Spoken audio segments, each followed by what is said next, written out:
Hello दोस्तों, मैं Pankaj Kumar UPSC practice में आपका स्वागत करता हूं। आज हम लेके आए हैं प्राचीन भारत का इतिहास कंप्लीट एनसीईआरटी में क्या महत्वपूर्ण जितने पॉइंट हो सकते थे उसको कंप्लीट पढ़ने वाले हैं। इसमें हम क्या क्या पढ़ने वाले हैं? सबसे पहले हम पढ़ेंगे क्या जो है सिंधु घाटी सभ्यता के बारे में। फिर उसके बाद में क्या पढ़ने वाले हैं हम? उसके बाद में हम पढ़ेंगे वैदिक काल, यानी कि वैदिक काल में कुछ महत्वपूर्ण पॉइंट है उनके बारे में एनसीईआरटी में क्या क्या दिया हुआ है, जो हमारे क्या एग्ज़ाम के दृष्टिकोण से बिल्कुल मतलब आने लायक क्वेश्चन है, उसको पढ़ेंगे। फिर उसके बाद में क्या हम मगध के बारे में पढ़ेंगे। और फिर बौद्ध धर्म, जो कि एक महत्वपूर्ण है, यहाँ से क्या है हर साल यूपीएससी या स्टेट पीसीएस में ये क्वेश्चन हर बार पूछा जाता है। उसके बाद में हम क्या पढ़ेंगे, बौद्ध धर्म को कंप्लीट डिटेल में पढ़ने वाले हैं। और उसके बाद में हम पढ़ेंगे हमारे भारतीय दर्शन, 6 दर्शन है उसके बारे में अध्ययन करेंगे। और फिर जैन दर्शन के बारे में भी डिटेल में काफ़ी कवर किया गया है। उसके बाद में क्या आता है, उसके बाद में पढ़ेंगे मौर्य काल के बारे में भी पढ़ेंगे, जो भी क्या है प्राचीन भारत की दृष्टिकोण से काफ़ी इंपॉर्टेंट है। और इसके बाद में चंद्रगुप्त मौर्य के जितने भी शिलालेख हैं, इससे क्या है पिछले बार यूपीएससी के प्रीलिम्स में पूछा गया था, तो उसको हमने डायग्राम के थ्रू पढ़ने की कोशिश की है। और उसके बाद में हम देखेंगे क्या है उसके बाद में आता है हमारा क्या प्रमुख किताबें और चित्र, इसके बारे में भी पढ़ेंगे। और इसके बाद में हमारा आता है क्या मुगल काल, यानी कि इसके बारे में छोटी सी जानकारी, उसको कंप्लीट करेंगे। फिर इतना ही कंप्लीट करने वाले हैं। चलिए शुरू करते हैं आज की क्लास को। और क्लास को शुरू करने से पहले क्या है, वीडियो को लाइक कर दीजिएगा और चैनल को सब्सक्राइब कर लीजिए। चलिए शुरू करते हैं। सबसे पहले क्या है क्लास 6 की एनसीईआरटी में दिया गया है, इसमें क्या है 8,000 वर्ष पूर्व यानी 8,000 साल वर्ष पहले कि सुलेमान कृथर की पहाड़ियों से कौन कौन से साक्ष्य प्राप्त हुए हैं प्राचीन भारत के। सबसे पहले क्या है गेहूँ, जौ, कृषि, भेड़ बकरी, गाय और बैल, पशुपालन, ग्रामीण संस्कृति के साक्ष्य प्राप्त हुए कहाँ से? सुलेमान और कृथर की पहाड़ियों से। कहाँ पे ये पहाड़ियाँ हैं? ये है सुलेमान और कृथर की पहाड़ियाँ यहाँ पे हैं। तो सुलेमान और कृथर की पहाड़ियाँ कहाँ पे हैं? ये इस समय पाकिस्तान वाले रीजन में, यानी कि पाकिस्तान और अफगानिस्तान रीजन वाले में हैं। उसके बाद में आता है एक आता है कारतूस। कारतूस शब्द का इस्तेमाल होता था, ये किसके लिए होता था? राजा रानियों के नाम से छोटे फ्रेम होते थे, उसे क्या कहते थे? कारतूस कहते थे। इसके डायग्राम हमने पहले बताया, डायग्राम के थ्रू देखते हैं क्या बिंद क्षेत्र से हमें क्या प्राप्त हुआ है। भीमबेटका की गुफा जो है नर्मदा घाटी के पास में है, और बिंद सही के चावल के साक्ष्य प्राप्त हुए हैं। यहाँ पे गारो क्या है दाऊ जली, जो कि असम में स्थित है। उसके बाद में क्या है मेहरगढ़, मेहरगढ़ से क्या प्राप्त हुआ है? चौकोर आयताकार घर प्राप्त हुए हैं। और गेहूँ, जौ, भेड़, बकरी, इन सभी के साक्ष्य कहाँ से प्राप्त हुए हैं? मेहरगढ़ से प्राप्त हुआ है। उसके बाद में चलिए आगे देखते हैं सिंधु घाटी सभ्यता।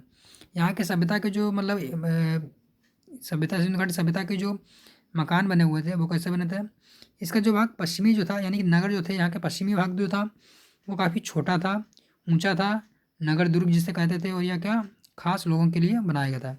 यानी कि कहा जा सकता है कि सिंधु घाटी सभ्यता के जो संभ्रांत लोग थे वो कहाँ पे थे? पश्चिमी भाग में रहते थे। लेकिन यह पूर्वी भाग जो था आम जन के लिए था, जो बड़ा था, नीचा था और आम जन लोगों के लिए था।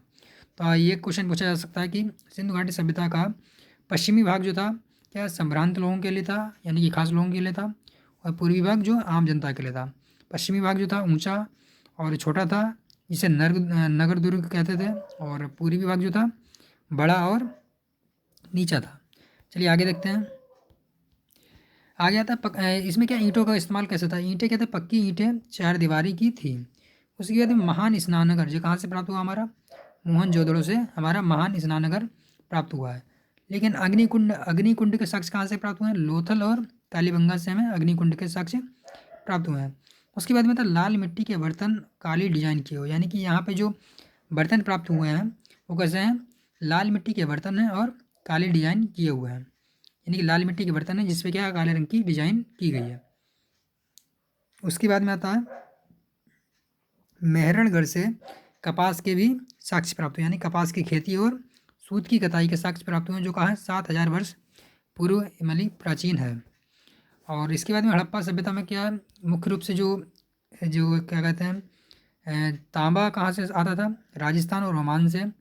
टिन जो है टिन कहाँ से आता था? ईरान और अफगानिस्तान से आता था। सोना जो था कर्नाटक, और बहुमूल्य पत्थर कहाँ से आते थे? गुजरात, ईरान और अफगानिस्तान से आते थे। आगे देखते हैं सिंधु घाटी सभ्यता की फसलें। सिंधु घाटी सभ्यता में मुख्य फसलें कौन कौन सी थी? यहाँ से भी पूछा जा सकता है क्वेश्चन। तो क्या मुख्य फसल कौन कौन सी थी? गेहूँ, जौ, मटर, धान, तिल, सरसों, दालें, लकड़ी का हल होता था, जल संचयन की विधि भी थी और हिरण का शिकार के साक्ष्य प्राप्त हुए हैं। उसके बाद में आता है धोलावीरा। ये भी क्या सिंधु घाटी सभ्यता का एक महत्वपूर्ण स्थल है।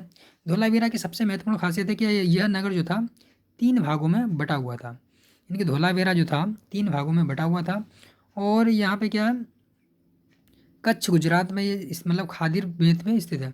उसके बाद में पत्थर की दीवारें और लकड़ी के अभिलेख भी यहाँ से प्राप्त हुए हैं। उसके बाद में आता है लोथल। लोथल के बारे में क्या है, ये साबरमती की उपनदी है, वहाँ पे ये एक बंदरगाह नगर है। सीधे पूछा जा सकता है कि लोथल क्या है, तो लोथल एक बंदरगाह नगर है। और पत्थर यानी कि पत्थर और कीमती धातु यहाँ से प्राप्त हुए हैं। उसके बाद में आता है वैदिक समाज। यहाँ पे क्या हम अपना यानी कि पूरा टू द पॉइंट केवल मतलब जो है टॉपिक पे ही फोकस रहेंगे, इधर उधर की बातें ना करते हुए अपने टॉपिक पे सीधे यानी कि स्टडी करेंगे। तो चलिए आगे बढ़ते हैं ताकि हमारा क्या टॉपिक कंप्लीट हो, जल्दी से कंप्लीट हो जाए, वीडियो ज़्यादा लंबा ना हो। तो अब आगे देखते हैं वैदिक काल। वैदिक काल में क्या है, सबसे प्राचीन और जो है यानी ग्रंथ कौन से हैं, वेद हैं। तो सबसे प्राचीन ग्रंथ कौन सा हुआ हमारा, ऋग्वेद है। और उसके बाद में सामवेद, यजुर्वेद और अथर्ववेद। ये क्या है, प्राक संस्कृत में लिखा हुआ, करीब क्या है 35,000 साल पुराने मतलब साक्ष्य इसके प्राप्त हैं। लेकिन क्या है, हमारी जो सभ्यता कहती है, ये मतलब सनातन धर्म जो सभ्यता कहती है, वेदों को क्या अपरिहार्य माना जाता है, यानी कि ये मतलब सनातन है। उसके बाद में आगे देखते हैं। उसके बाद में ऋग्वेद समाज कैसा था, चलिए पेन चेंज कर लेते हैं यहाँ पे छोटा सा। ऋग्वेद समाज के बारे में देख लेते हैं। ऋग्वेदिक समाज कैसा था, यहाँ पे समाज में क्या बलि प्रथा थी और स्थायी सेना नहीं थी, यानी कि स्थायी सेना नहीं थी पर बलि प्रथा थी उस समय। और ना नगर थे, यानी कि ना मतलब महल थे, ना सेना थी, ना कर था, और ना और गैर वंशानुगत शासन उस समय चलता था। उसके बाद महापाषाण काल में क्या हुआ, दक्कन, दक्षिण भारत, उत्तर पूर्वी भारत और कश्मीर से प्राप्त हुआ। कहाँ, महापाषाण कालीन जो कब्रें कहाँ कहाँ से प्राप्त हुई हैं, दक्कन में, दक्षिण भारत में और उत्तर पूर्वी भारत और कश्मीर रीजन से प्राप्त हुई हैं। और ऋग्वेदिक समाज में बर्तन कैसे थे, ऋग्वेदिक समाज में बर्तन जो थे काली लाल मिट्टी के बर्तन थे, यानी कि यहाँ पे काली लाल मिट्टी के बर्तन थे। पर जो हमारा क्या है सिंधु घाटी सभ्यता में कैसे थे, लाल मिट्टी के बर्तन थे, उस पर क्या काले रंग की डिजाइन की हुई थी। इसके बाद में आता है उत्तर वैदिक काल। उत्तर वैदिक काल में क्या है, चित्रित धूसर मृद भांड। यहाँ पे क्या था, लाल काली मिट्टी के बर्तन थे, यहाँ पे चित्रित धूसर मृद भांड है। और उत्तर वैदिक काल में क्या था, कर, स्थायी सेना, नियमित कर और राज्य का अस्तित्व आ चुका था। एक मिनट पेन को फिर से चेंज कर लेते हैं, यहाँ पे साफ नहीं दिख रहा इससे। और आगे देखते हैं क्या है, उत्तर वैदिक काल में क्या हो गया था, कर मतलब कर लिया जाने लगा था, स्थायी सेना आ चुकी थी, नियमित कर और राज्य का अस्तित्व आ चुका था। और उसके बाद में था मगध। मगध के बारे में देखते हैं। मगध की राजधानी दो थी, पहली थी राजगृह, दूसरी थी पाटलिपुत्र, जो कहाँ है, पटना वर्तमान में। और मगध की समृद्धि का कारण क्या था, सबसे पहले तो क्या यातायात का, यानी कि परिवहन, जल परिवहन बहुत अच्छा था। इसमें क्या गंगा या सोन नदियाँ मुख्य थी। उसके बाद लोहे के संसाधन थे, और हाथी थे, यानी हाथियों ने भी सेना में महत्वपूर्ण भूमिका निभाई। और शासक क्या, यहाँ के शासक योग्य निकले, कौन कौन से थे, महापद्मानंद, बिंबिसार और अजातशत्रु। उसके बाद में आता है बज्जी। बज्जी क्या है, बज्जी की जो है वैशाली, उसमें क्या है बिहार और महावीर संघगढ़ से संबंधित है, कौन, बज्जी। और दीर्घ निकाय क्या है, दीर्घ निकाय एक बौद्ध ग्रंथ है। दीर्घ निकाय क्या है, एक बौद्ध ग्रंथ है। उसके बाद में आगे बढ़ते हैं, बौद्ध धर्म के बारे में पढ़ने वाले हैं, डिटेल में पढ़ेंगे उसको कंप्लीट। बौद्ध धर्म, बौद्ध धर्म क्या है, संस्थापक कौन है, महावीर बुद्ध, जिनका प्राचीन नाम मतलब प्राचीन बोलो, जिनका क्या बचपन का नाम क्या था, सिद्धार्थ था, जिन्हें गौतम सिद्धार्थ भी कहते थे। ये क्या है, शाक्यगढ़ के मुखिया थे। और इन्हें जो था ज्ञान की प्राप्ति कहाँ हुई, बोध गया में पीपल वृक्ष के नीचे ज्ञान की प्राप्ति हुई थी। और इन्हें क्या है, पहला उपदेश कहाँ दिया, सारनाथ में, पहला उपदेश दिया सारनाथ में, यानी कि ज्ञान की प्राप्ति इन्हें बोधगया में हुई, परंतु इन्होंने पहला उपदेश जो था अपना सारनाथ में दिया। और मृत्यु कहाँ पे हुई इनकी, कुशीनारा में। तो तीनों की तीनों पॉइंट बहुत ही महत्वपूर्ण है, इसको एक ही जगह पर दे दिया गया है। क्या है, इनका जन्म जो हुआ शाक्यगढ़ के मुखिया हुए, और साक्यगढ़ के मुखिया थे, वहाँ पे इनका जन्म हुआ। और इनने प्रथम ज्ञान की प्राप्ति कहाँ हुई? बोधगया में हुई। और प्रथम उपदेश जो सारनाथ में दिया, मृत्यु कहाँ हुई? कुशीनारा में हुई। इसके बाद इन्होंने शिक्षा किसमें दी? शिक्षा इन्होंने क्या दी? पाली भाषा में शिक्षा दी थी। यहाँ पे मिस्टेक थी, इसलिए क्या है, पाली भाषा में इन्होंने अपनी शिक्षाएँ दी। और बौद्ध ग्रंथ कितने हैं? त्रिपिटक। बौद्ध ग्रंथ को क्या कहते हैं? त्रिपिटक कहते हैं। सबसे पहला है विनय पिटक, दूसरा सुत्ति पिटक, तीसरा अभिधम्म पिटक। विनय पिटक में क्या है? नियमों के बारे में उल्लेख किया गया, जिससे किसने लिखा? उपाली ने, मतलब जिसका संकलन करता कौन? उपाली है। उसके बाद में सुत्ति पिटक, इसमें कौन, इसके लिए मतलब कौन है? आनंद है। और इसमें क्या बताया गया? शिक्षाओं के बारे में। तीसरा है अभिधम्म पिटक, इसका संकलन कौन है? महाकश्यप, इसमें क्या? दर्शन के बारे में बताया गया। अभिधम्म पिटक में क्या बताया गया? बुद्ध के दर्शन के बारे में बताया गया। तो यहाँ से बहुत ही महत्वपूर्ण पॉइंट बन सकता है कि बुद्ध ग्रंथों में त्रिपिटक किसे कहा जाता है? तो कौन कौन से हो जाएंगे? विनय पिटक, सुत्ति पिटक, अभिधम्म पिटक। विनय पिटक में नियम है, जिसे उपाली ने संकलित किया है। सुत्ति पिटक में आनंद, सुत्ति पिटक में शिक्षाएं, जिसे आनंद ने। अभिधम्म पिटक में क्या है? दर्शन है, जिसे महाकश्यप ने किया है। उसके बाद में बौद्ध धर्म के स्थल मुख्य रूप से कौन कौन से हैं? प्रमुख स्थल हैं बौद्ध धर्म के श्रावस्ती, लुम्बिनी, कुशीनारा, बराबर और बोधगया। बोधगया के बाद में क्या? सारनाथ, भरूच, सांची, अजंता, नासिक, जुन्नार, कार्ले और अमरावती जाके क्या है? सब बौद्ध धर्म से संबंधित स्थल हैं। तो ये भी पूछा जा सकता है। उसके बाद में देखते हैं बौद्ध धर्म की शाखाएं। क्या आपने पहले ही बोला कि बौद्ध धर्म को हम काफ़ी डिटेल में पढ़ने वाले हैं। तो बौद्ध धर्म से क्योंकि एक ना एक क्वेश्चन हर बार यूपीएससी या फिर स्टेट पीसीएस में पूछा जाता है। आगे देखते हैं बौद्ध धर्म। बौद्ध धर्म की दो शाखाएं हैं। पहली शाखा का नाम है महायान और दूसरी का नाम है हीनयान। जैसा कि आप लोग जानते होंगे कि महायान और हीनयान बौद्ध धर्म की दो शाखाएं हैं। लेकिन जैसा कि यूपीएससी यहाँ से नहीं पूछेगी, बहुत ही सिंपल क्वेश्चन हो जाएगा ये तो आगे क्या होगा? महायान को क्या कहते हैं? परिवर्तनवादी कहते हैं, जो क्या बोधिसत्व और मूर्ति पूजा करते हैं। ये बोधिसत्व और मूर्ति पूजा में विश्वास रखते हैं। लेकिन हीनयान क्या है? ये इन्हें थेरवादी कहते हैं, जो परंपरावादी या फिर मूल बौद्ध भी कहते हैं।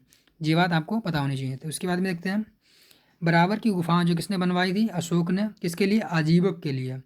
आप देख सकते हैं कि सारे के सारे पॉइंट जो हैं कितने इंपॉर्टेंट आ रहे हैं, जो क्या है एग्जाम में क्या है सीधे सीधे आपको मिल जाएंगे। क्या बराबर की गुफा किसने बनाई थी? अशोक ने, आजीविकों के लिए।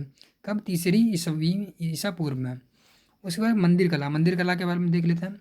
देवगढ़ का मंदिर जो है कहाँ? यूपी में है।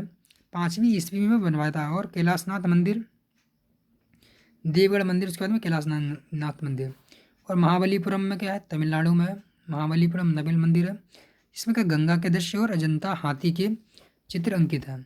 उसके बाद में आता है गांधार मूर्तिकला। गांधार मूर्तिकला की विशेषताओं के बारे में काफ़ी क्वेश्चन पूछे जा चुके हैं। इससे पहले भी क्या? मेंस में भी और प्रीलिम्स में भी। तो गांधार मूर्तिकला में क्या है? बोधिसत्व की मूर्ति है, खड़े हुए बुद्ध हैं, हाथ में क्या? हाथ जो है ध्यान मुद्रा में है, सर के पीछे प्रभामंडल है, चक्र है और घुंघराले बाल हैं, शरीर पर कपड़ों से ढका हुआ है और सिलवटें हैं। उसके बाद में ग्रे पत्थर का इस्तेमाल किया गया है। उसके बाद में बौद्ध धर्म की संगतियाँ, यानी कि ये भी हमने कवर किया है। बौद्ध धर्म की संगतियाँ क्या है? बौद्ध धर्म में क्या है? 4 संगतियाँ हुई हैं। पहली हुई 483 में, उसके बाद में 383 ईसा पूर्व में, 483 ईसा पूर्व, 383 ईसा पूर्व में, 255 ईसा पूर्व में और प्रथम शताब्दी में। इससे क्या है? राजगृह। दूसरी हुई वैशाली, तीसरी हुई पाटलिपुत्र, तीसरी हुई पाटलिपुत्र माने, चौथी हुई कुंडलवन में। और इसमें कौन थे? पहली में अजातशत्रु, दूसरे में कालाशोक, अशोक, फिर कनिष्क। इसमें पहली वाले में कौन थे? महाकश्यप, शावकामी, मोंगलीपुत्र तस्य और वासुमित्र अशोक, इसी का अशोघोष भी कहता है। तो 4 की 4 संगतियाँ हो गई। और चौथी संगति में ही बौद्ध धर्म का विभाजन हुआ, जिसमें क्या? महायान और हीनयान में परिवर्तन मतलब क्या विभाजित हुआ था। महायान और हीनयान में क्या? चौथर्थ बौद्ध संगति में ही बौद्ध धर्म का विभाजन हुआ था। तो एक बार फिर से रिवीजन कर लेते हैं क्या है। 483 ईसा पूर्व में राजगृह में अजातशत्रु की अध्यक्षता, मतलब अजातशत्रु के संरक्षण में और महाकश्यप की अध्यक्षता में। और दूसरी हुई है 383 ईसा पूर्व में वैशाली, कालाशोक और शावकामी। और उसके बाद में आता है तीसरी जो है 255 ईसा पूर्व में पाटलिपुत्र, अशोक और मोगलीपुत्र तस्य। चौथी हुई कुंडलवन में, कनिष्क में और अध्यक्षता किसकी थी? वासुमित्र या फिर अशोघोष की थी। तो यहाँ से हमने क्या है? बौद्ध संगतियों के बारे में कंप्लीट पढ़ लिया। उसके बाद में देखते हैं महायान। हाँ, यहाँ से यूपीएससी क्वेश्चन पूछ सकती है कि महायान की भी 2 शाखाएँ थी। पहली थी सर्वस्ववादी और महासंघी। और हीनयान किसे कहते हैं? हीनयान में क्या है? स्थिरवादी या थेरवादी कहा जाता था। और महायान कहाँ कहाँ फैला हुआ था? पहला भारत, चीन और जापान में महायान है। लेकिन हीनयान कहाँ पे? श्रीलंका, बर्मा, थाईलैंड, दक्षिण पूर्व एशिया में श्रीलंका मतलब क्या है? हीनयान है। और इसके बाद में एक रचना है बुद्ध चरित्र। बुद्ध चरित्र किसकी? अश्वघोष का एक नाटक है, जो किसमें लिखा हुआ है? संस्कृत भाषा में लिखा हुआ है। इसके बाद में आता है बुद्ध चरित्र के बाद में आता है मिलिंद पनाहो। मिलिंद पनाहो किसकी है? नागसेन की है। और मणि मेखले किसकी है? सुतनार की है। ये इंपॉर्टेंट क्या है, जो पुस्तकें हैं जो सभी के नाम आपको पता होने चाहिए। मणि मेखले सुतनार और मिलिंद पनाहो नागसेन, बुद्ध चरित्र, अश्वघोष एक नाटक है। उसके बाद में आता है अरहंत। अरहंत किसे कहते हैं? अरहंत कहते हैं प्रबुद्ध बौद्ध संत। ऐसा है संत जो क्या है? प्रबुद्ध है, उसे क्या कहते हैं? अरहंत कहते हैं। उसके बाद में सांची का स्तूप। सांची का स्तूप में क्या है? अशोक ने बनवाया, जिसमें क्या शाल भंजिकाओं का चित्रण है सांची के स्तूप में। उसके बाद में आता है कंटागर शाला, जो क्या बौद्ध यात्रियों की चर्चा का केंद्र था। किसे कहा कहते हैं? कुंटागर शाला कहते हैं। उसके बाद में थेरी किसे कहते हैं? थेरी कहते हैं ऐसी महिलाएं जिन्होंने क्या मोक्ष की प्राप्ति कर ली है, यानी कि बौद्ध धर्म में जिन महिलाओं ने मोक्ष की प्राप्ति कर ली है उसके लिए क्या है? थेरी महिला मतलब थेरी कहा जाता है। उसके बाद में अशोक। अशोक जो था हीनयान भाषा मतलब हीनयान संप्रदाय का संरक्षक था। बौद्ध धर्म की जो हीनयान शाखा थी उसका संरक्षक कौन था? अशोक था। लेकिन महायान शाखा का संरक्षक कौन था? कनिष्क और हर्षवर्धन जो थे महायान शाखा से संबंधित थे। उसके बाद में था संघ। संघ में हमने क्या बताया? महासंघिक और स्थिरवादी। और महासंघिक में हमने क्या बताया था? लोकोत्तरवादी और एक व्यवहारिक। और स्थिरवादी में क्या है? बासीपुत्रीय। और इसके बाद में कौन है? विभाज्यवाद। महायान के बारे में हम देख लेते हैं। महायान के बारे में डिटेल में थोड़ा सा ले लेते हैं। महायान में कौन कौन से थे? माध्यमिका, योगाचार और तांत्रिक वज्रयान। महायान में क्या है? योगाचार, माध्यमिका और तांत्रिक वज्रयान। माध्यिका में कौन है? नागार्जुन, जिन्होंने क्या है? जिनका सिद्धांत था शून्यवाद, जिसमें क्या नागार्जुन ने दिया था शून्यवाद को। और कनिष्क के काल में जो नागार्जुन थे। उसके बाद में तांत्रिक वज्रयान में क्या है? पूर्वी भारत और शैव और बौद्ध धर्म की मिश्रित शाखा थी, जिसे क्या कहते हैं? तांत्रिक वज्रयान कहते थे, जो कहाँ पे थी?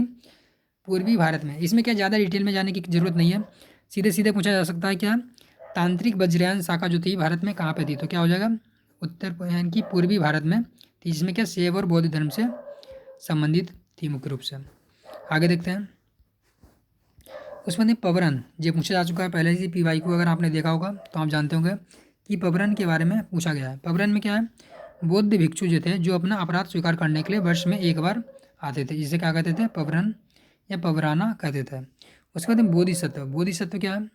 बोधिसत्व क्या महायान शाखा से संबंधित है और वज्रयान भी है।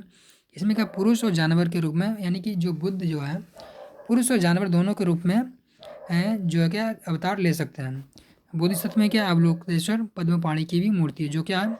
करुणा का रूप मतलब करुणा का रूप है। उसके बाद मंजूषी। मंजूषी क्या है?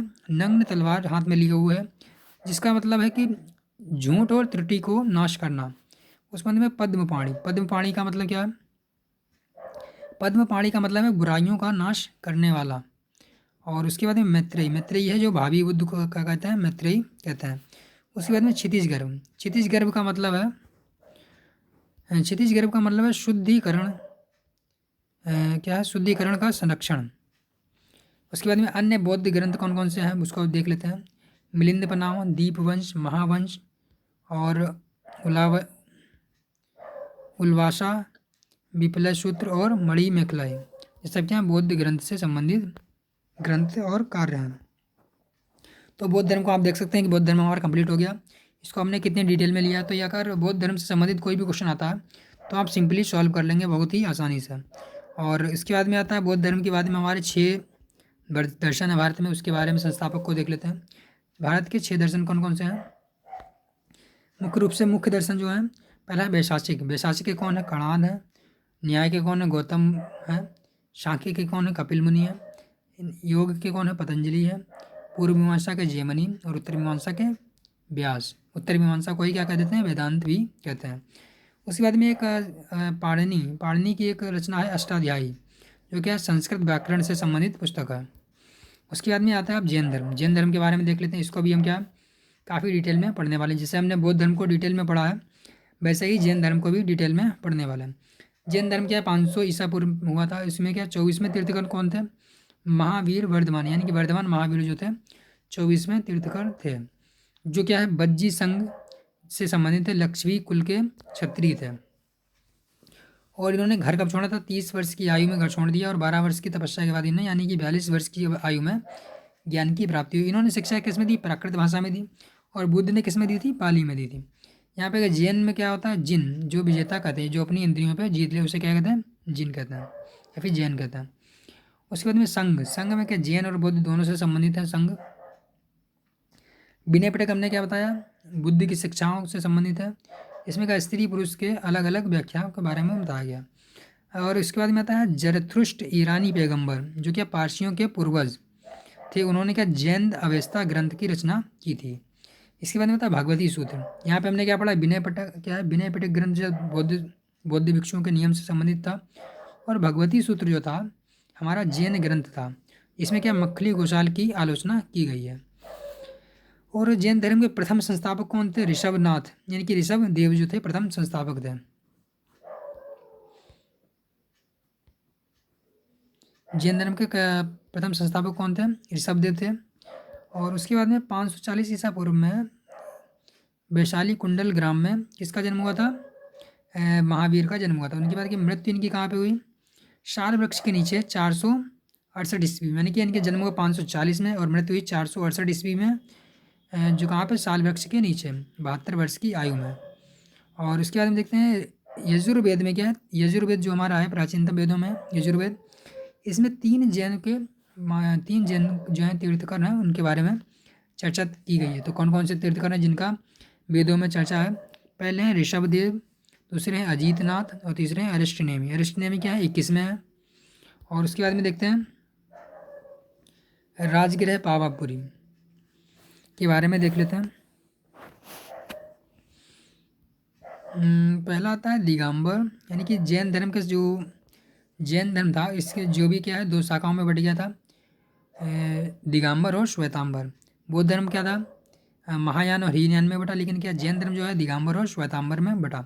दिगंबर जो था क्या नग्न रहते थे और भद्रभाव को समर्थक थे, और जिन्हें क्या कहते हैं मूल जैन कहते हैं। वहाँ पे क्या था? महायान और हीनयान। हीनयान जो था मूल बुद्ध था, यहाँ पे क्या दिगंबर मूल जैन है। और इधर क्या श्वेतांबर जो श्वेत वस्त्र धारण करते थे, इसमें महिलाएं भी मोक्ष की प्राप्ति कर सकती थी। ये मुख्य रूप से क्या मगध रीजन में था। और उसके बाद में आता है जैन धर्म की संगतियाँ। जैन धर्म में भी 2 संगतियाँ हुई। पहली हुई 330 ईसा पूर्व में शूलभद्र की अध्यक्षता में पाटलिपुत्र में, जिसमें क्या महापरिषद भी कहा जाता है। यहाँ पे क्या जैन के सिद्धांत का संकलन किया गया था जो 12 अंग हैं। और दूसरी हुई 6 ईस्वी पूर्व में, क्या 512 ईस्वी पूर्व में, जो क्या बल्लवी गुजरात में हुई। इसमें क्या 12 उपांगों का जो है संकलन किया था, उसमें छोटे खंड जोड़े गए थे। और देवर्दी समाज श्रवण की अध्यक्षता में हुई थी। तो जैन धर्म के बारे में इतना हमने जानकारी ले ली। उसके बाद जैन धर्म के प्रमुख ग्रंथ कौन कौन से थे? जैसे बौद्ध धर्म के हमने ग्रंथ देख लिया, वैसे जैन धर्म के भी ग्रंथ हैं। इससे भी यूपीएससी में पूछा जाता है कि कौन कौन से जैन और बौद्ध दोनों को मिला दिया जाता है और पूछा जाता है कि जैन धर्म कौन से ग्रंथ थे या फिर बौद्ध धर्म के इन उपयुक्त में से कौन से ग्रंथ हैं। तो आपको क्या है दोनों पता होने चाहिए। तो जैन धर्म का ग्रंथ कौन सा है हमारा? पहला मतलब कि अचरांग सूत्र, सूत्र ग्रंथक और कल्प सूत्र, ये क्या है जैन ग्रंथ के मतलब जैन धर्म के ग्रंथ हैं। उसके बाद भाषा, अर्धमगधी आम जनता की भाषा थी। सिद्धांत क्या है जैन धर्म के? जैन धर्म का मुख्य सिद्धांत है अहिंसा। और अहिंसा और भावनाओं की आलोचना की गई है। अहिंसक भावनाओं की आलोचना की है। ईश्वर को नहीं माना, परंतु बाद में क्या मान लिया, वो भी माना तब क्या जिन्हें जैन से नीचे ही रखा गया था। यानी कि जैन धर्म में ईश्वर की संकल्पना तो है, परंतु उनको ईश्वर को क्या है जैन यानी कि जिन जो है उनसे नीचे स्थान दिया गया है और देव पूजा नहीं है। वेदों का विरोध नहीं किया था इन्होंने, लेकिन बौद्ध धर्म में क्या था वेद का भी विरोध किया गया था। एक मिनट, क्या है वेद मतलब वेदों का विरोध किया गया था। उसमें विश्व को न एक मिनट, यहाँ पे थोड़ा सा मिस्टेक है तो इसको यहाँ ध्यान छोड़ दीजिए। आगे देखते हैं। वो जैन धर्म में त्रिरत्न की बात की गई। जैन धर्म में त्रिरत्न कौन कौन से हैं? पहला है साम्यक दर्शन, साम्यक ज्ञान और साम्यक आचरण। ये पूछा गया कई एग्जामों में। तो जैन धर्म के त्रिरत्न अगर पूछा जाए तो कौन सा हो जाएगा? साम्यक दर्शन, साम्यक ज्ञान, साम्यक आचरण। चलिए पेन चेंज कर लेते हैं, काफ़ी टाइम हो गया एक ही पेन का यूज़ करते हुए। आगे देखते हैं क्या जैन धर्म के त्रिरत्न कौन से बताए? साम्यक दर्शन, साम्यक ज्ञान और साम्यक आचरण। और जैन धर्म में क्या है, और उसके बाद में कुछ और सिद्धांत हैं। पहला अनेकांतवाद और शयादवाद, ये भी किससे संबंधित है, जैन धर्म से संबंधित है। सीधे अगर पूछा जाए कि अनेकांतवाद और शयादवाद किस धर्म से संबंधित सिद्धांत है, तो दोनों क्या हो जाएंगे, जैन धर्म से संबंधित है। अनेकांतवाद क्या बाहुबली के सिद्धांत से संबंधित है, और शयादवाद जो है सापेक्षता के सिद्धांत से संबंधित है। जैन धर्म में बताया गया है कि विश्व जो है सार्वभौमिक विधान से बना हुआ है। उसके बाद में श्वेतांबर और दिगंबर हमने पहले बताया। इसमें श्वेतांबर के बारे में देखते हैं। श्वेतांबर को क्या कहते थे, मंदिर मार्गी भी कहते थे और स्थानकवासी भी कहते हैं। स्थानकवासी के बाद में यहाँ से पूछा गया है कई बार कि 22पंथी और 13पंथी जो हैं, जो संप्रदाय किस धर्म से संबंधित हैं। अधिकतर लोग क्या सोचते हैं, बौद्ध धर्म से होंगे, परंतु क्या है, 22पंथी और 13पंथी जो हैं किससे संबंधित हैं, जैन धर्म के जो हैं पंथ मतलब धर्म से शाखाएँ हैं। उसके बाद में जैन धर्म में कुछ तीर्थकर हुए, कौन कौन से हैं, खरतारा, अंचला, लोपा, तापा और तिनथुई, ये सब क्या हैं, जैन धर्म के तीर्थकर हैं। उसके बाद में यापनिया संप्रदाय, यापनिया संप्रदाय भी किससे संबंधित है, जैन धर्म से संबंधित है। और गणधर किसे कहते थे, जैन धर्म के प्रमुख तीर्थकर जो थे, तीर्थकर मतलब तीर्थकरों के जो शिष्य थे उन्हें क्या कहते थे, गणधर कहा जाता था। तो गणधर किसे कहा जाता था, जैन तीर्थकरों के प्रमुख शिष्यों को गणधर कहा जाता था। आगे देखते हैं जैन शिल्पकला, मतलब जैन क्या है, वास्तुकला, शिल्पकला नहीं, क्या है, वास्तुकला।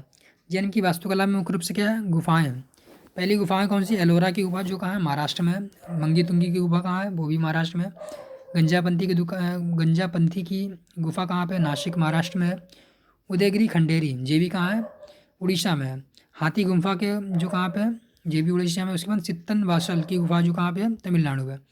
तो सित्तन वासल की गुफा कहाँ पे है, तमिलनाडु में है। उसके बाद में बासदी मठ जो कहाँ पे है, कर्नाटक में है। तो आपको क्या है, पहले तो पता होना चाहिए ये सब गुफाएं कहाँ पे हैं। दूसरा सिंपल क्वेश्चन बन सकता है कि ये सारी गुफाएं किस धर्म से संबंधित, इनमें से आधे बौद्ध धर्म की गुफा और आदि जैन धर्म की मिलाकर पूछा जा सकता है।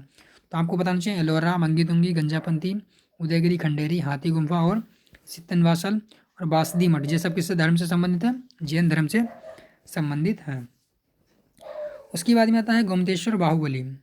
वीडियो को कंप्लीट देखिएगा, बस थोड़ा सा रह गया है, हमारा कंप्लीट होने वाला है क्या, क्योंकि हम इसमें क्या है, प्राचीन भारत के जितने भी महत्वपूर्ण टॉपिक हो सकते हैं एनसीईआरटी से संबंधित, सारे के सारे महत्वपूर्ण बिंदुओं को हम क्या एक ही वीडियो में कवर करने की कोशिश कर रहे हैं। उसके बाद आता है गोमतेश्वर बाहुबली, जो क्या है, जैन धर्म से संबंधित मूर्ति है, जो कहाँ पे, शरणवेलगोला में, कर्नाटक में स्थित है। उसके बाद में स्टेचू ऑफ अहिंसा, जिसमें क्या ऋषभनाथ की है, इसे मंगी तुंगी महाराष्ट्र, क्या मंगी तुंगी कहा जाता है, जो कहाँ है, महाराष्ट्र में है। महाराष्ट्र में मंगी तुंगी की गुफा कहाँ, महाराष्ट्र में है।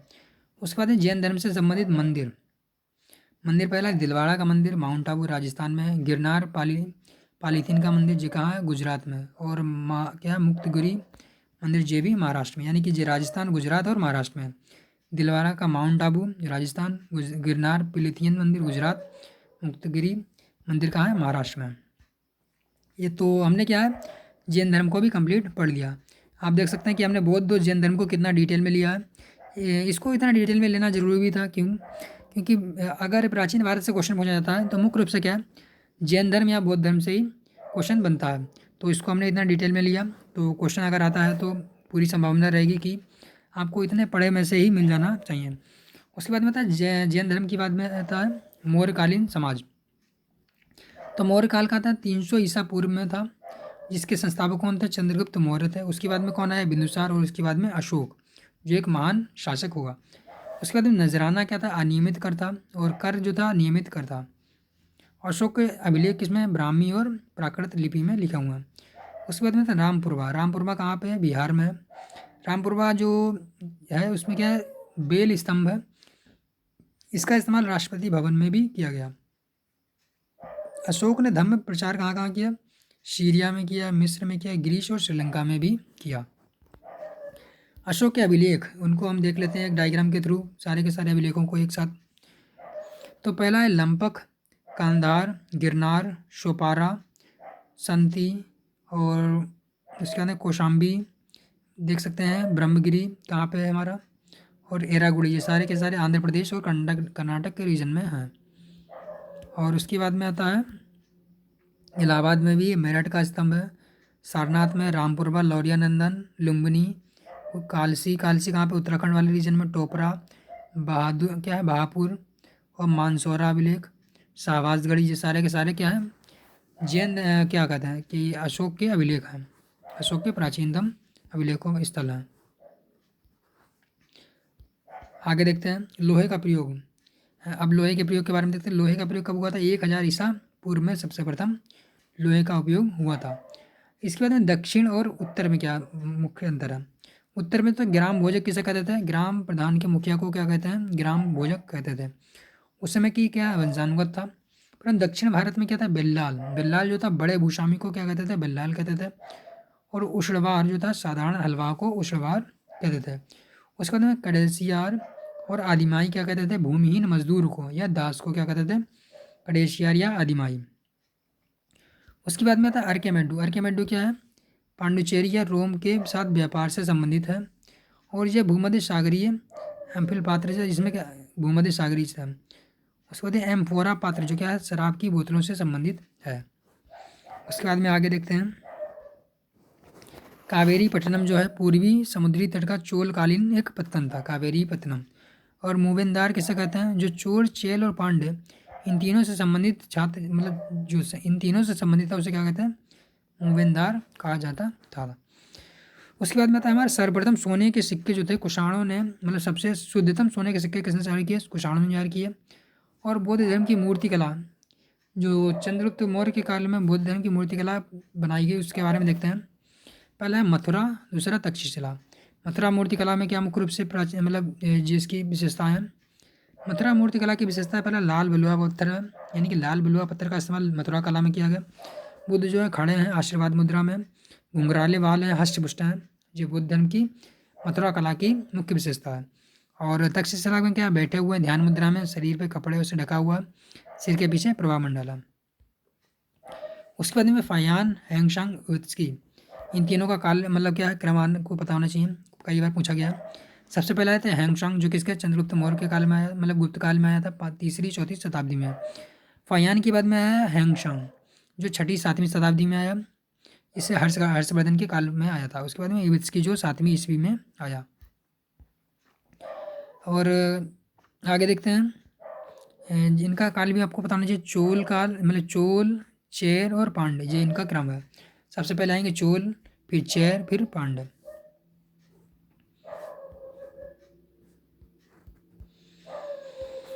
चलिए आगे देखते हैं। आगे आते हैं, फिर से एक बार पेन चेंज कर लेते हैं हम, ताकि पढ़ने में आपको कोई असुविधा ना हो। चलिए देखते हैं आगे, क्योंकि एक ही पेन से लगातार पढ़ने से क्या है, थोड़ा सा डिस्टर्बेंस होने लगती है। आगे आता है नगर श्रेष्ठी। नगर श्रेष्ठी किससे संबंधित है? मुख्य बैंकर जो शहर के व्यापारी होते थे उन्हें क्या कहते थे? नगर श्रेष्ठी कहते थे। सार्थवाह किसे कहते थे? व्यापारी कबीले का नेता उसे सार्थवाह कहा जाता था। प्रमुख कुलिक कौन है? मुख्य शिल्पीकार। कायस्थ किसे कहते थे? जो लिपिकों का प्रधान उसे कायस्थ कहते थे। दक्षिण भारत के राज्यों के सभाएं कौन सी थी? सभा जो ब्राह्मणों भूस्वामियों का संगठन थी। उर किसे कहते थे? जो ग्राम सभा थी, जो गैर वंशानुगत भू राजस्व या भूस्वामी था, जो गैर वंशानुगत था। नगरम पहले ही बताया क्या है? व्यापारियों का संगठन, उसे कहा जाता था नगरम। ये सारे के सारे महत्वपूर्ण पॉइंट हैं, आप इसको ध्यान से देखिएगा, तो आपको एग्जाम में का सीधे सीधे मिल जाएगा। क्या नगरम के बारे में पूछ सकता है, या फिर क्या पूछ सकता है, जैसे कि हमने पहले पढ़ा है सार्थवाह या नगर सृष्टि, इन सब के बारे में पूछा जा सकता है। उसके बाद में आता है बेदुइन, जो कि अरबी था शब्द है, इसमें क्या इसका मतलब है? घुमक्कड़ कबीले। अब चलिए लास्ट थोड़ा सा बचा है क्या? प्रमुख किताबें और चित्र, इसको कवर कर लेते हैं तो हमारा का आज का क्या कंप्लीट स्टडी हो जाएगी। यानी कि प्राचीन भारत के जितने भी महत्वपूर्ण पॉइंट हो सकते थे एनसीईआरटी से संबंधित, उसको मुख्य रूप से कवर करने की कोशिश की है। उसके बाद शिलप्पाधिकारम जो था तमिल महाकाव्य है। शिलप्पाधिकारम जो है एक तमिल महाकाव्य है, जिसे किसने लिखा? ईगलो ने, तब 200 ईस्वी में लिखा ईगलो ने। यानी कि शिलप्पाधिकारम, ईगलो, बड़ी मेखले, ये भी एक तमिल महाकाव्य है, जिसे किसने लिखा? सतनार ने। यानी कि शिलप्पाधिकारम, ईगलो, बड़ी मेखले, सतनार। और बंदर और राजा की कहानी किसमें है? भरूत स्तूप में बंदर और राजा की कहानी दी गई हुई है। उसके बाद में आर्यभट्टियम, जो संस्कृत का मतलब व्याकरण, संस्कृत की पुस्तक है, जिसे किसने लिखा? आर्यभट्ट ने लिखा। चरक संहिता जो औषधि शास्त्र है, जो किसने लिखा? चरक ने लिखा है, 1ली-2री सदी में। उसके बाद में श्रुश्रुत संहिता जो शल्य से संबंधित है, इसे किसने लिखा? श्रुश्रुत ने लिखा 4वीं ईस्वी में। उसके बाद में कागज का आविष्कार। कागज का आविष्कार 100 ईस्वी में हुआ था, जो किसने लिखा था? लून ने खोजा था। और अल इद्रिजी जो था भारतीय उपमहाद्वीप का नक्शा बनाने वाला था, अल इद्रिजी जो अरबी यात्री था। और उसके बाद में था गिलीवान दी लिस्ले जो कि फ्रेंच था, और इसने क्या मानचित्र बनाया था? भारतीय मानचित्र 1720 ईस्वी में। उसके बाद मिनहाज ए सिजदा फारसी था जो 13वीं शताब्दी में आया। उसने क्या हिंदुस्तान शब्द का इस्तेमाल किया था, जो किसके लिए किया था? पंजाब, हरियाणा, गुजरात और यमन क्षेत्र के लिए किया था। किसने? मिनहाज ए सिराज जो एक फारसी था। उसके बाद में हनफी और सफ़ी किससे संबंधित है? इस्लामी न्याय का सिद्धांत जो है, इसे क्या कहते हैं? हनफी और शफ़ी कहते हैं। यहाँ पे क्या आपको समझने ज़्यादा डिटेल में जाने की ज़रूरत नहीं है, सीधे सीधे पूछा जाएगा कि हनफी और शफ़ी प्राचीन कालीन इतिहास में हनफी और शफ़ी शब्द का इस्तेमाल किसके लिए किया गया? तो आपको सीधे सीधे बताना कि इस्लामी न्याय सिद्धांत से संबंधित है हनफी और शफ़ी। उसके बाद में राष्ट्रकूट का जो संस्थापक है दंती दुर्ग। राष्ट्रकूट का संस्थापक कौन है? दंती दुर्ग है, जिसने क्या चालुक्यों से आज़ादी प्राप्त करके राष्ट्रकूट वंश की स्थापना की थी। राष्ट्रकूट काल में ही एलोरा की गुफाएं जो है 15वीं ईस्वी में बनी है, और भित्ति चित्र जो हैं जिसमें क्या विष्णु नरसिंह के भी अवतार के चित्र बने हैं। और राष्ट्रकूट के बाद में चोल के बारे में क्या? बेद्दीकर, जिसे बेद्दीकर या कदमाई भी कहा जाता है, जो क्या है? जबरन श्रम है या भूराजस्व है।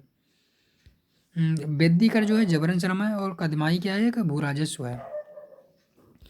उसके बाद में आता है हमारा कन्नौज का रीजन पे 3 राजाओं ने अधिकार करने की कोशिश की। पहले का गुर्जर प्रतिहार, पाल और राष्ट्रकूट, और इसमें विजय किसकी हुई थी? गुर्जर प्रतिहार की हुई थी। तो क्या है? पाल, चोल और राष्ट्रकूट। उसके बाद में आगे देखते हैं किताब अल हिंद, जो किसकी रचना है? अल-बर्नी की है। अल-बर्नी की क्या है? किताब अल हिंद। चोलकालीन साम्राज्य के बारे में देखते हैं। सबसे पहले क्या? नाडु किसे कहते हैं? ग्राम समूह को क्या कहते हैं? नाडु। पर उर किसे कहते हैं? उर कहते हैं किसानों की बस्ती को उर कहते हैं। बेल्लाल कहते हैं बड़े भूस्वामी को बेल्लाल कहा जाता है। उसके बाद में था मोविंदार। क्या है? मोवेंद वेलन जो है 3 राजाओं को सेवा देने वालों को क्या कहते थे? मोवेंद वेलन, या फिर बेल्लाल भी कहा जाता था। उसके बाद में अरियार जो था प्रधान को अरियार कहा जाता था। आगे देखते हैं चोलकालीन जो भूमि था उसको बंटवारा कैसे हुआ था चोलकालीन में।